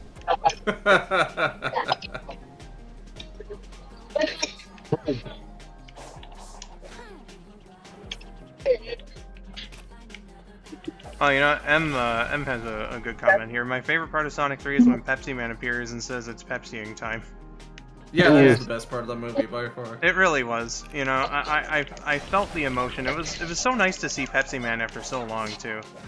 You know, I have zero idea of what, who, when, where, and why Morbius is, but it is kind of amusing that its only legacy of having come out in theaters is its morbid time and let's morb all over the place. The extent of my knowledge, I don't even know what it was. Morbius is a vampire from Spider-Man. There's vampires in Spider-Man? Yeah, bro. Yeah. Lots of vampires in Marvel comics. Yeah, Blade, he's half vampire. He's a Oh, Marvel well, character. Blade's different. He's got his own universe, and he's cool. I mean, they're like all a part of the same universe. Yeah, But Blade fights MCU Morbius. universe. I guess that's true. I didn't really think of the fact that Blade is owned by the same company that Spider-Man is, because I think I did. When I was a kid, I didn't know that Blade was from a comic book. I thought it was just the movies. That's kind of a Everybody lot of people, ignores to the be opening honest. credits. Was I like 10? Who reads at 10 years old? So much reading's gonna leave it. Nobody. You didn't read the manual? Anyway, No one reads the manual. I'd probably have an easier time sometimes if I'd read a review. Right here in the manual. Thank you. Oh, TDP, can we talk about how cute Tails' tech was in this movie? It always is, but this movie in particular. Like, I want his tech so bad. I am so glad, like, I am so glad I brought my Miles Electric to the theater with me. Like, I am so glad, like, that I did that because people, like, first of all, it was adorable. It was amazing. Like, not only that, and I know we talked about this, but Tails being Tails, you know, just being the gadget guy, showing off his 300 IQ intellect. And It was nice that, because like he mentioned each role that they play, right? It was nice that they actually played those roles rather than him just saying that and nothing happening with that. Only Sonic the Hedgehog would. Only Sonic the Hedgehog. Only Sonic the Hedgehog would need rescuing. Now, do we just, this brings up a question. Do we think that Colleen is going to be the only game voice actress that we'll ever get? Or do we think that Oh they'll yeah, get definitely. anybody Oh yeah, else? yeah. That was a complete Like, that was fluke. so weird. I mean, let me just say this much. There's a reason why Shadow and Amy don't speak in their post-credit scenes. Right, I was saying, like, Amy probably doesn't speak because they didn't want to, like, have consistency with the voice actors. They didn't want to pick anybody. Mm-hmm. The only reason, like, Tails got his game actress is because, you know, he showed up at the end of Sonic 1 because it was just a little cameo role. They just hired the game voice actress because she's cheaper. And for consistency, they just brought her on for the movies. They're like, whatever, you know. Okay. It's like really awesome for her too, because Everybody complaining like, you have to keep her. yeah, you have to keep her. It's Also, it's honestly a how fluke she fucking- got in on this in the first place. So How fucking awesome is that for her, though? She gets to say that she's worked alongside Jim Carrey and Keanu Reeves. yeah, In a way, yeah. Why they didn't let the characters talk in the post-credit scenes after they did it once with Tails, because as soon as they had someone stand in for the voice before making a final decision, we bid on like animals. Like, you will Yeah. not hire Yeah. Colleen, you keep her. So I they're like, think- oh, we're gonna keep our options open because this movie doesn't come out for 3 years. Yeah, I think they realized how what fandom they were messing with once they put out the first movie. Yeah, they didn't know better when they were putting that one out, but They definitely didn't because of the design at first of Sonic 2. Because they're like, it's for the kids, and we were like, no, fix that that's, shit. that's gonna scare off It's the for kids. the kids' Yeah. nightmares, you say? Yeah. that's like the only instance I can think of where everybody universally hated it so much they spent millions of dollars to fix it. Yeah. And now nothing like that is ever gonna happen again because YouTube dislikes don't exist. So I don't. They say that they spent millions on it, but I think I saw somewhere that's not actually the case. No, there's no way that they didn't spend millions on it. Well, because they didn't actually have more than like what they thought for the trailers done CGI-wise, so it's not like they had to redo the whole movie. I mean, they still had to redo those scenes and like get rid of all the merchandise with that older Sonic design. Yeah, so- like anyone saying that was like a conspiracy theory or like some smart marketing thing, no, it was not. I just don't think they lost as much as people are saying they lost as much. And also, even if they did, who fucking cares? It's a multi-million-dollar company. Yeah, I don't feel any sympathy for them or anything. They benefited. They did from shut it down in a the studio long though. run. Yeah, I only feel bad for Yeah. like the actual animators that had to get. But Right, yeah. I feel like the animators are not the ones who are sitting there like, yeah, this is. They're great. not. They're not the ones Design is responsible for that perfect. design. No. Yeah, No, it was somebody clearly No, they're a not. corporate- It was a corporate decision, and the animators' hands are literally tied. Like, we're just hired to do what you Like, tell we just us. work here. Yeah. But then not only did they do a more game accurate design, they brought Tyson Hess in, and now he's even like a co-producer on the third movie, so that's cool for him. Yeah. I saw in the credits that Jim Carrey was like a art consultant or something like that. And why wouldn't he be? It needs to look like me to pull this off. Listen.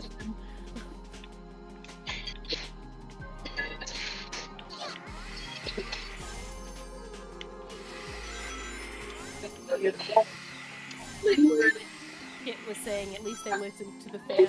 Most of Hollywood don't listen. It's nice that they did listen. I think that the series would have been dead in the water if they kept it like that. We all Yeah. Oh, if they had kept that 100%. first Sonic design, yeah, then we wouldn't be getting sequels. No. I No, think we no, would have watched absolutely it. not. They Which would is- not have. No. Which is wild also- too, because like the first movie was good. So imagine like the universe where we get this great Sonic movie, but the designs are just trash. So let's Yeah. let's I mean, be it still honest would have here. been the same movie. It's just the Sonic design would have been awful. Let's be honest here. Actually, the Sonic movie is fine. It's not great or anything. It's just better than what video game movies were putting out at the time. So like in comparison, it was really good. I'm not saying it's a bad movie or anything. It's just not as good as like it should have been. Just as a standalone movie. I mean, yeah, that could be said as for a lot of films. I said what I said about my opinions on the three.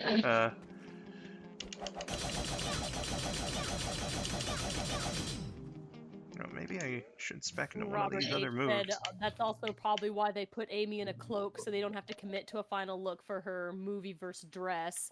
I guess Yeah, that would be I a little mean- harder to retcon than the animation or the design of the model they used for Tails in the end credit scene from Sonic 1 versus like you see he got like a massive glow up, but he's still it's still the same outfit. It's the same shoes.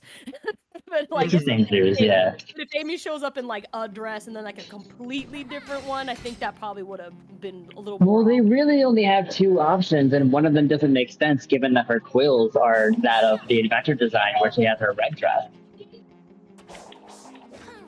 I mean, What do you mean? Could be they also just didn't have enough money to do like a full model, because like Shadow Right. at the end of Sonic 2 just straight up is a recolored Super Sonic. That's true And as then well. also there is the common, beloved trope of the mystery gunslinger shows up. They're usually wearing a cloak or a low hat, like the mystery archer. We just happen to have a mystery hammer wielding I girl. think it also worked for like the reveal of like she can pull the hood down and her. Yeah, you know, you see the hammer, she pulls the hood down. It's Amy, you know. Yeah. That it was effective. I'm sure they'll give her a fine design when the full thing eventually comes out. I'm curious to see how well the models will look in the fourth movie because they keep getting better and better. Like the entire time I was watching the movie, the third one, I just could not get over how good all of them were. Oh hey, speaking of, It's Ame. I know, right? Sonic, if I had my Am ya? normal body back? For sure. In this digitized state, Amy. there's a limit to how much we can affect the real world. Maybe ways to help from cyberspace, like how we combine our powers to turn Sonic back to normal. So who do you think they're gonna cast as Amy? There must be things only we can I do don't know in the this names of form. enough actors and actresses in general. Yeah, I don't know. I don't know. I really Somebody couldn't- was saying that Emma Watson might work, but I don't know. I could not think of a fan cast. Like it was so easy with Shadow. I was on the Keanu train, you know. Yeah, both he and I were just like Keanu Reeves. So it ended up being Keanu Reeves. So Yeah, I was heavy on the Keanu train. There was no other choice for me. But Yeah, and they change the general quality of popular characters' voices in movies like this all the time. Like Princess Peach's voice was nothing like her game voice at all. Yeah, I mean, it was funny just thing Anya about that is Taylor-Joy that using her the American actress actually at first wanted to do the funny Peach voice, and the Illumination was the one that told her no. I mean, heck, that happened here in Sonic Frontiers. Roger Craig Smith's usual Sonic voice, and the directors told him to just to chill it Keep out. going lower, yeah. Yeah. Just do your Chris Redfield, all right? Ah, Luke O'Sullivan, I've heard that too. They were saying I could hear Kimiko Glenn doing a good Amy voice. That one, yeah. Yeah. I don't know who Kimiko Glenn is. I think it's one of the ponies from the newer MLP. Oh, she is, but I more so know her from Waitress. She's Dawn. It's gonna drive me nuts. What's her name? Her name's not. I know I was seeing like a lot of fan suggestions on Twitter or whatever, and I was like, I don't know who any of these people are. Yeah, that's my problem. Like, if I knew Kimiko both Glenn people, is she's Izzy from is MLP. Weeb Spider and Spider-Man into the Spider-Verse. Weeb Spider. Yeah. Oh yes. Luke said she's Penny Parker from Into the Spider-Verse. But Is that Penny Oh, I Parker thought- said like one line that entire movie. I don't know what she I sounds thought like. you were being literal, and that like the newest Spider-Verse movie had one named Weeb Spider. Well, I mean, she's an anime girl. It's Weeb No, I Spider. get it now. Now that I see like Penny Parker and then that, I just thought that was literally their name. I'm like, I think wow, she is literally named Anime Spider-Man, actually. I would. Okay, sorry. I was gonna go with the joke casting earlier of Rosie O'Donnell, but you know. You know, it goes full circle with Sonic being on her show back in '99. Yeah. She played Betty once. She can raise her voice pitch up a little. Maybe Andrea Libman? Let's hire my sister to play Amy Rose. There we go. Yeah. Yay! Maybe they could do Andrea Libman. She's pretty good at the higher pitched voices, I think. Yeah, but she's a voice actress, not a celebrity. They're gonna hire a celebrity. I don't know who's a celebrity they could pick, though. I've never tried to fan cast something in my life. Actually, I guess I don't really think about that too much. Just wait and I mean, listen most of and what I know do what is just what it like. sounds like. I either like it or I don't like it, or I get used to it, which often. Usually, I just do like absurd random fan casts for things. Yeah. Yeah, then unless if you have like a really like actual It would be idea funny. for it, which rarely comes to me, then it's like stupid absurd. Yeah. Like I've been campaigning for Arnold Schwarzenegger as Vector. Yeah. Somebody said Tom Holland would make for a good Silver, and thus it would be really funny if Zendaya was Blaze. Tom Holland would probably be a good fit, yeah. If you work on the voice a little bit and get like the vibes, like just about anybody could play them. You just, you know, sometimes it works, sometimes it doesn't. It's just Right. sometimes it's the vibes. I don't feel so good, Mr. Sonic. It doesn't sound like the character in spirit. Sometimes you can get away with a very different vocal interpretation, because we've had, like for Rouge, for example, in the games, she's had high-voiced interpretations, low-voiced interpretations, and like a variety. So sometimes it works, sometimes it doesn't, but technically both octaves work well if you have the right person doing it. So it depends. I will say the movies will be our only chance to get Jason Mewes as Silver. Yeah. You know what? That really needs to be a thing. I don't think that they'll replace Colleen in Sonic 4 to make Tails older, because the way it ended implies that the next adventure happens next week. Yeah, Pretty literally. I don't sense a time skip right now. Not to mention too, like you would have a lot of fans upset. I think the most grown up you can get away with having Tails be is like 9 in Sonic Prime, and even he was still like the same age. He was just angry. Yeah. Yeah, just 1 year older. Yeah, we'll try this one more time, and then I think I'm gonna hold it on gameplay. You doing a tower? I can't see. I'm doing the basketball one that's everyone's. Oh god, I hate that one. Yeah, I'm like the recommendation I got was to try it as Tails, so I'm trying it as Tails. Too bad you don't have Shadow, so you can play Shadow It- basketball. It was harder Shadow for me as basketball. Tails. I had a better time with Sonic. I mean, I tried it as Amy earlier, and I know I've tried it as Sonic before.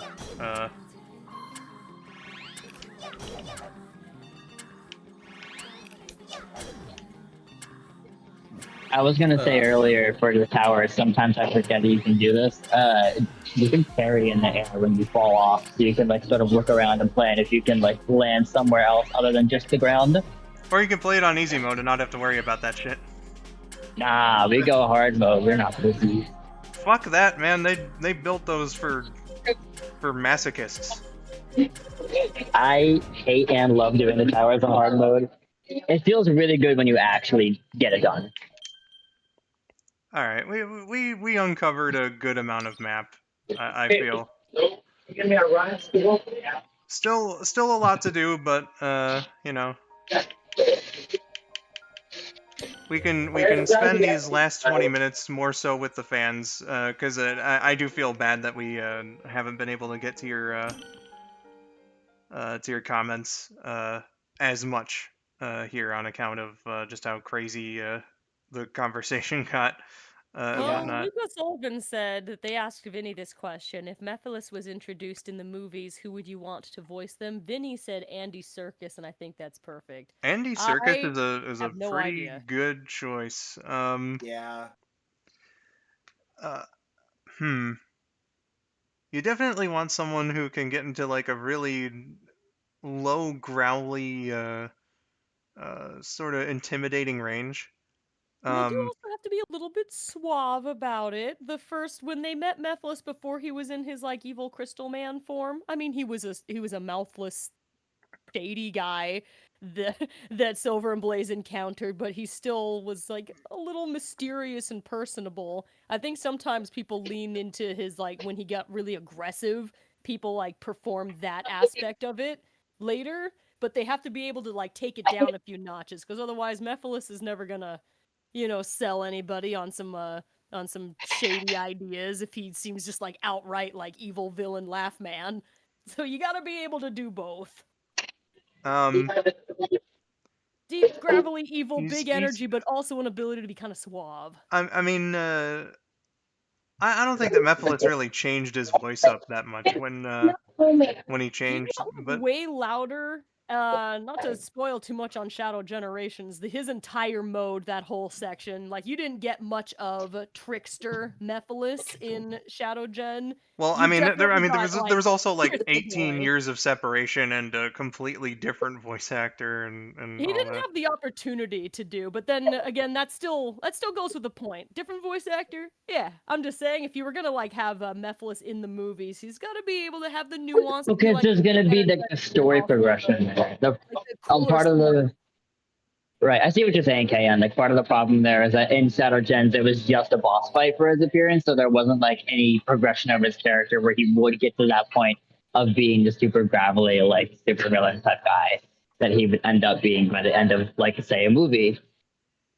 gotta have the range Mhm. with that deep gravelly voice, because the problem is if it's not like a very natural voice for people to speak that low and that menacing, like if they try to smooth that out a little bit, their voice might crack, sort of. So And I mean, someone Yeah, like his Idris voice Elba's in not Shadow gonna have You have to have the Gens proper really threw training. me off because It like does. Dan actually Green's is was like really fine. deep, but in Gens it's like really high pitched. And Yeah, I it's was like, just like you can tell that voice acting has changed over the years because like Mephiles in Shadow Gens just really does sound like generic anime villain guy. yeah. Actually didn't mind. I just noticed that, like, I listen to lots of voiceovers and demos and things because I just enjoy doing that. A lot of people who are trying out a Mephiles voice, they go hard on Big Angie Boy, but then they like might forget to do a few lines as like the more chill trickster guy. So I like to be able to hear both, because that does express your range to perform the character instead of Yeah. only Mhm. getting to hear one or the other. But Exactly. I don't know anybody who lives in Hollywood, so I don't know what actors can do that. So like Right. based on like what I would want to hear from Mephiles, Vinny's suggestion of Andy Serkis is really good. Mhm. So probably either that or like he's less on the celebrity scale, but he's also done like live action roles and voiceover. So I think that like the casting possibility wouldn't be astronomically low or anything. But Kevin Michael Richardson would also be a really good bet, I feel. Yeah. Mm. Jeremy Irons, I think, would be a really good one. That'd be Jeremy great. Irons would be interesting. Yeah. Yeah. Let's see. Yep, I don't know the name of a single other human being on planet Earth. I apologize. uh, Kit here was saying, I'm still hoping we get the Babylon Rogues as antagonists, Oh, God. and them and Team Sonic have the biggest beef with each other. And this is coming from someone who Me isn't. too. This is coming from someone who isn't a fan of the Babylon Rogues. Yeah, I'm not either. I just kind of wish that they would go away, to be honest. No, I love the Babylon Rogues. I love writers so much. Riders had too. like a not great plot. Like it has some fine moments in there, whatever. But like and people didn't like it when it came out, or the sequel, and then they just straight up hated the third one for obvious reasons. I do appreciate how like the first Riders just doesn't really take itself all that seriously. And I enjoyed playing the multiplayer in the second Sonic Riders. Like that, playing the multiplayer with my sister, that final boss, we would do that over and over and over, and I Yeah, sucked. multiplayer Yeah, in final Stroke boss But it was is a lot of so fun. tedious. But also, I'm maybe a little bit biased and stuff like, oh, of course I like the Babylon Rogues. It's because Dennis is Jet the Hawk. I'm like, oh yeah, there's like a whole Yeah. actual canon Sonic the Hedgehog portrayal of this character. I'm like, no, Dennis. Mm, I forget sometimes, like, maybe he's not as much fun in canon as he is. He's just Dennis. Jet can be a little grating, but I still think he's fun. My thing is like they briefly showed the Babylons in the Babylonians in Sonic 2 when like the whole Knuckles and the Mushroom Planet thing. I heard Like, about those were the warriors. I kind of want to see like what they're doing in that universe. In terms of game universe, they're making another Sonic racing game. Put the rogues in there. Maybe they can't have I gears. Let them drive the car. Sonic can drive the car. I would love that. I think I spotted the Type J under the tarp on the wall in the garage. Yes. We all complained about TSR not having the rogues in there. We're like, what the heck? If you're gonna like not do riders anymore, put them in the racing game, please. Put them in their Right. cars. Yeah, it would be so funny to have a plot point of them trying to figure out how to work cars instead of extreme gear, and yet still being like, I'm the fastest. Because I mean, Sonic adapted. He just likes cars. Mm-hmm. You know, Sonic's a bro. Everyone's just like, oh, why Sonic in a car in the racing game? Like, Sonic believes in fair competition. God damn it! Because if Sonic were on foot, he'd outrun all the fucking cars. Yeah, that's why Sonic R doesn't work competitively. And he has a race car bed. He just likes cars. And so, you know, what's the point of doing a foot race in like a car race? He wants to participate in a competition in a sleek four-wheeled machine. Yeah, and man. also with something like for Transform 2, it made more sense because he can't like just naturally fly or be on water. So like it made more sense in that game too. Yeah, same reason Sonic was in the Extreme Gears. I mean, what's the point of him racing on foot in an Extreme Gear race? He just likes, you know, Exactly. he likes vehicles, clearly. Sonic is a fair guy. He believes in fair competition, man. And as far as Crossroads is concerned, yeah, I mean, like I'm pretty sure that's Extreme Gear you see in the background there. So well, they also advertised the Sonic R logo for the promotion for TSR, so I'm gonna take it with a grain of salt. True, fair, true. But if we had cars and Extreme Gear, like I'm going. Please no. Please do not. No. Good with having the option. If you can ride like a bicycle. I'm sorry, a motorcycle. Excuse me. It's like, you know what? Give him the magic surfboard. I think it could be fun because then you could have like you could either do a thing where like some stages are Extreme Gear and some are karts, or you could do a fun thing where like part of the race is karts and then you go through one of those rings and you go to a different environment and you're on Extreme Gear. Because the play styles of those two types of vehicles are very different. It would be hard to have them side by side and have them both work on the same track. It's one of the criticisms of riders was that it wasn't entry friendly. So like yeah, if they were to sucked at that thing, but I liked the vibes. So like if there is a bit of a learning curve, but it's so fun. So if you do that in something that's supposed to be like a game that everyone can pick up and play, I would hope that you would make the board game play like actually like learnable. You know.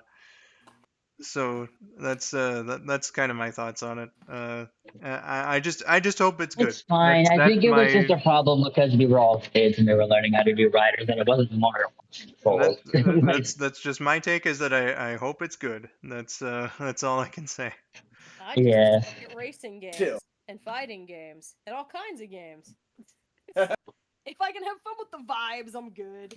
Robert here said, I'll take the rogues coming back over Big being forced into everything only to do nothing. But that's Big's whole thing. He just shows up. It's cool, man. Big but it's literally like, why are you here? Like, when he was in Frontiers, I'm like, how did you even get here? There's no explanation here. Sonic even asked them that, and they don't say anything. That is the whole point of Big. He just appears in places without explanation. Yeah, that doesn't mean I have to like it. Big is literally Sonic's comfort character. Sonic's imaginary friend. Oh. What if he is imaginary? What if Sonic just gets out and he's imagining Big, and that's why he's just randomly places? There's no explanation. That's literally what they say in Final Horizon. You talk to you talk to Sage as Sonic at some point, like in one of those map conversations. No, but I actually... and he's literally just like, hey, why was Big over there in the fishing place? And Sage is just like, oh well, you know, cyberspace was pulling from your memories and wanted to put something familiar there so that you would be, you know, at ease. So Yeah, I that guess that flooding is not very conducive to a nice chill fishing mini game. Sonic's just like, I am so stressed, I'm just gonna have this get projected into this memory world because what Yeah. the heck? yeah. That's how Sonic deals with his stress. Kit says Fishing. I still hated that. Why would you retcon that? Well, the thing is, you would retcon that because they didn't leave the island with Big, which made them look like jerks. Yeah, he was still trapped in cyberspace. They just forgot that Big was there. Oopsie poopsies. Found his own way in, he finds his own way out. I guess, yeah. Yeah, I like what Blaine here is saying. No one questions Big the cat. He's everywhere, and you know that's the vibe that I want. Maybe we should be questioning the captain. So Do not question Big the cat. He has I'm powers gonna beyond keep our doing it. comprehension. Monkey Dude is granting him some power so he shouldn't have. Oh yeah, definitely. Like Big the cat is definitely an apostle of Monkey Dude. Absolutely. The best. Yeah, well, Shadow's a thing big fat jerk, so of course he left Big behind. in recent years was when they made that animated short for Team Sonic Racing. I thought they actually used Big very well in there. That's the cutest he's been. Like, he's adorable and he's funny. I really liked how they used him there. Those animated shorts that they went around with for a little while were pretty cool. Those were super cute. I like those. I still don't like how they gypped Cream out of being in team roles for no reason in TSR though. Yeah, that didn't really make Shift any the sense. Team around, and yeah, I agree with that because she's been in the racing games before. Maybe not behind the wheel of a car, but they had 3 Chow driving a car instead. She was on Extreme Gear. I guess they just don't really want to use Cream anymore because like that Apple Arcade game was the first time she's been in anything for like a decade. Yeah, For Sonic real. Dream Team. Yeah. Hey, at least we got Shadow in Sonic Dream Team now. Yeah. And it's so wild too because if they want a Chow in the game, they could have just made a whole Chow team. Yeah. They could have, yeah. Mm-hmm. And the thing is, like, if they wanted the funny Chow car too, then they could have still had that with Cream because it would have been modeled after Cheese and it would have been super cute. Let go of that game a little too soon because if they had kept going on that one with like more DLC and expanded like a big roster of racing characters, I think they kept playing. They didn't even patch it afterward. They released it and then just didn't do anything with it at all. Yeah, they never touched it again. That would have been perfect for like more DLC packs because people wanted to race as more characters. Yeah, like we could have had the other. Pretty tiny. Yeah, come on. We could have had like the other Chaotix there. Like we could have had Espio and Charmy come back with Mighty as their power types since Vector abandoned them once again. Infinite, let's go. they could have put lots of people in there. Yeah. Yeah. We are kind of getting close to the hour though, so Vinny, as far as I know, has not posted anything about being on Twitch, but Eye on it also. He hasn't like gone. I don't see anything yet either. yeah, he's not posted a stream link or anything of the sort. So we'll play it by ear. But until then, I know that we've just been randomly going talking about like certain scenes and like it's been very loosey goosey kind of fly by the seat of our pants conversation about Sonic 3, jumping topics multiple times and whatnot. But let's just try to get like a summary in from each of us on certain things. Like I'll just go first because I think it'll be like the fastest because I already did like a review, but some of the things I mentioned earlier, I don't think that they made as much use of the human characters as I thought that they would based on the trailers and release stuff. Agent Stone in particular, I thought would have been a little more important to the plot than he was. That he would have had some more scenes. It doesn't hurt the movie that much, but it is still a little weird, in my opinion. Like Wade is a cameo, and that is a goddamn shame. I mean, we just had a whole show about him. No, To be yeah, fair, yeah. like he But we didn't need more than that of Wade. He wasn't relevant to the plot. As I funny as mean, he is, he did have his weight and knuckles, but still, I it love was him. I want to see mostly more. about him. What do you mean? I love him though. I just need like maybe 2 or 3 scenes. He's Um, funny. I understand it. Yeah, but He like I is said, he fun. wasn't the most important. He and was as Rabid posted a link actually. Wade and Tom have never actually interacted on screen together. Uh, so that could have been like a part of Tom and Maddie being bored, them trying to do something with Wade. Like just add the little things. Um, I feel like the story overall was like it was almost losing me in the first half, and there are definitely some things like why did the characters not do this instead of that? I know I have examples, but I can't think of them right now. But gun lady disappearing is definitely one such example of that. Uh, When did she disappear? uh, Like, when Tom tricked her. Yeah. yeah. Oh, I Yes, mean, she wasn't relevant anymore. She just because he was like, "Go take care of this," and then she wasn't needed anymore because the all next I plot point was wanted on the Yeah, arc. but they built is her up to be Agent like really important, and then she's just Yeah, And then out. gone. I didn't really like her inclusion at all, to be honest. if they I were mean, you gonna could have not like her in there, inclusion, but they like still all I like. wanted to see was like one, that shot near the end when like you got like Agent Stone turns and looks up and the moon and the space station. If there was one shot like that of the of Rockwell also, then it would have felt like they didn't just forget about her. If they were gonna use her at Right. all, just one more like hint that they didn't forget she existed. I I felt think like what it was, I think what it was is that like she served her purpose for the plot, and then they were like, "All right, she doesn't need to be here anymore. Time to focus on the actual characters of the movie." that's fine. It's just that was the only kind of awkward thing for me because there was a part one of this movie and then there was a part two. But anyway, and Skull, you were summarizing your ideas. and that part two was really good. I think like the setup with Shadow and whatnot was like the best part of like the first half of the movie, and then like you get Sonic and Shadow having their "we're not so different" moment, and like all of Sonic's actions and anger leading up to that. I think that, like they tied that together really well, and Yeah, that was really cute. saved my opinion of the movie. Uh, you know, there is some stuff I think like Jim Carrey. I love him, but I think that the shtick with him and whatnot took up a little bit more time than it probably should have. Like shortening some of that stuff probably could have gone to some of those moments with the movie where like I kind of questioned like why is X doing this or whatever. But as an overall package, I still thought it was great. And like I'm excited about Amy and Metal Sonic. And the like we saw that Shadow's alive. So whoever ends up being the villain in Sonic 4, whether it's Eggman somehow miraculously surviving again, whether it's Agent Stone, whether it's I forgot her name again because she was just so forgettable. Rockwell. Rockwell, I there we just go. Rockwell. I was like Kristen Ritter. That's what her uh, name was.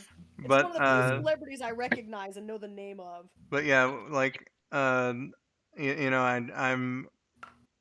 I think that it did enough to have me sufficiently hyped for whatever's coming next, and I hope that the train continues to roll on smoothly. The acting, the visuals, and everything, it was all good. The soundtrack. Can we like we did not mention one time I think, well, I kind of wanted in to bring passing. up about how they I was actually use going video game to. music in I was this. about Yeah. to say like because we mentioned it like barely in passing, but they had some more game music, and it wasn't just that Green Hill piano piece or like the kinda sorta Emerald Hill from Tom's phone. Like it was full on game music. That's cool, man. Yeah. I was gonna Yep. mention that when we were talking about them listening to the fans more often, of them actually implementing game music like we told them to. Yeah. I So guess they like looked at the Mario movie and were like, "Oh, hey, wait a minute." They're like, hey, people don't like it when we put random tracks in there over top of actual OSTs that I made for the movie. but yeah, just it was really fun. My mom and I had a fun time at the theater. We were like the only people who saw the post credit scenes. We were the last people out of the theater. Uh, it was just a beautiful experience. And it took us so long to get down the stairs that the guys were in there cleaning the theater up as we were trying to get out. So that was a little awkward, but it was fun. Uh, you know, and my mom hadn't seen the previous two movies, and I'm glad that she was able to enjoy it. And she, during Shadow's backstory, she like. I did hear her mutter like oh, poor Shadow. So I know that she was into the story. No. Oh, I know she was into the story, so that it was fun to have a good experience with my mom at the theater and have us both be into the movie. Uh, KN, how about you? Well, I went into it with the right expectations as I always have, and I only saw it the one time. If I watched it a second time, I'd probably be digging more into it, like, let's analyze this, just because analysis is fun. But I went in, I sat there, I watched it, I had a great time. Had a big smile on my face for most of it. I did like that really quiet, like, clap when something really exciting happened. Agent Stone was adorable. Knuckles, my boy, was adorable. He got a few like he and Tails, I was glad they got some good moments in there, and like cuz they had like I said, they had a lot of characters to balance. And if you could let them have like at least 3 little things that they do in the movie, I feel like there's a balance there. And I feel like Knuckles got to do a lot, and he's my favorite boy, so there we go. I thought Shadow was cute. I liked the direction they decided to go with him and Maria in there. You're probably right that maybe Robotnik and Gerald got a little too much screen time just because they got like a lot, and it was fun. It was all very fun. But, for some of because they had to be really quick with a lot of other aspects of the movie, maybe a little bit less, but who knows? Maybe Jim Carrey is not gonna act in anything else again. Maybe they're like, we need to get the most we can for this man coming back for a third movie. That's probably Who what it knows? was. It could be. So, like, we're not cutting any Jim Carrey out of this movie. We are keeping this man in 100%. Gotta get the silliness in there while he'll last. Yeah, I just had a real good How time. have we good not time. mentioned the part yet where Gerald dies by getting zapped in the ass? Oh yeah, I was gonna say that. It was really funny. I loved that. It was incredible. It The wasn't bug even dramatic. zapper. It was just Bug fight, what the heck? Yeah, Death the was so fast. you could tell that Jim wanted that. He was the one that said we should do this. Yeah, because Yeah. Robotnik gets a dramatic death at the end there, so he got like a big fight scene with Gerald, and then it just ends like. Bzzzt, bzzzt, Yeah. yeah, bug Yeah, zapper. it was very funnily hilarious. anticlimactic. But I had a completely positive experience. Analysis brain was not on, and maybe it would be if I watched it a second Scheduled to time. close, but and I asked her if she was generally, I alright with go something. in They're doing all that with, anymore. with the right like Oh, okay, perspective. so you're going to say So I was perfectly satisfied with what I beheld. And so Yeah. was my Knuckles plushie. Thank you very much. Mm-hmm. Sylv, real quick, because Yeah. I do see now Vinny is streaming, so we're gonna. Yeah, I checked with him over text also. He'll be live. Okay, I'll try to be quick. I really like the movie. I like what they did with the game music and how they handled Shadow's story in comparison to Sonic, how they had that bonding moment. I like how they balanced the human characters and the Mobians, and also just like how Kayan said, how they balanced everybody. Everybody got a good amount of screen time. Yeah, maybe Jim got a little bit much, but like I said, probably squeezing as much out of him as they can before they send him off, if they're sending him off. Very hype about Amy. Had a fun experience with my best friend in the theater and with everybody else who was there who was also a Sonic fan, so we could be all loud and giddy and stuff. It was a very good experience. I loved it. Rabbit. I had a pretty fun time. I ate my popcorn and drank my slushy and watched my Sonic the Hedgehog movie.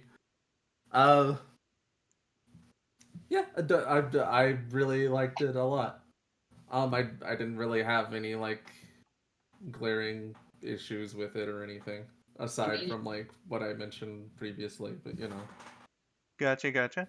TTP. I had a very positive experience. It was a lot of fun. Is it gonna win like movie of the year? Probably not. But it was still very good and enjoyable overall. Really loved how Tails actually got some good screen time this time. He wasn't like Yeah. out for like 20 minutes of the movie, compared to the previous movie.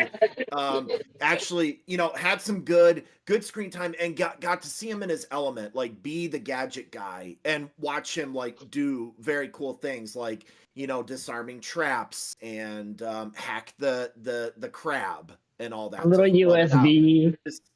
Like it was great, like just seeing all of that, and then the music as well. The music was amazing and outstanding. Great, just really good stuff overall. I'm hoping I can go see it a third time, but we'll see how that all plays out. And I think that's about it. And Vinny just went live, just so you know. Yeah, Live and learn played, the jizzing commenced. it really did. But yeah, like just one final thing because I kind of forgot to mention, but yeah, I did really like the usage of Tails and Knuckles in that one. Like Knuckles came in like such a bro at the end, man. That was cool. Yeah. Yes. Break glass in case of emergency. Exactly. And then Knuckles also came in like a bro at the end. Yeah. Exactly. But Tails legit nearly like killed himself to get Sonic out of that Yeah. situation. They just Yeah. needed a little bit of extra. They both actually played like supportive roles. It was very cool to see, especially like with Knuckles popping in, because I almost forgot about him, and then like saw him come in with the ring and whatnot. It was cool, but we do have to hurry up now because Vinny has started. You can find Vinny at this link here. Go support him because YouTube has been treating him like shit lately. So give him some love and support over there on his Twitch channel. He's a good guy. He just wants to play some Shadow the Hedgehog. So with all that said, everybody, this has been the very disjointed but still fun Sonic Frontiers and Sonic Movie 3 discussion stream. What a blast! Just hanging with friends and being able to just shoot the shit and talk about what we liked and what we didn't like about the movie. Thank you all so much for co-hosting with me, guys. Yes, Yeah, thank you for for having Thank you for us. having us. Yeah, buddy. So, with all that said, I've been skull902. This is Rabbit Can Sonic from Guy? Sonic Song 182.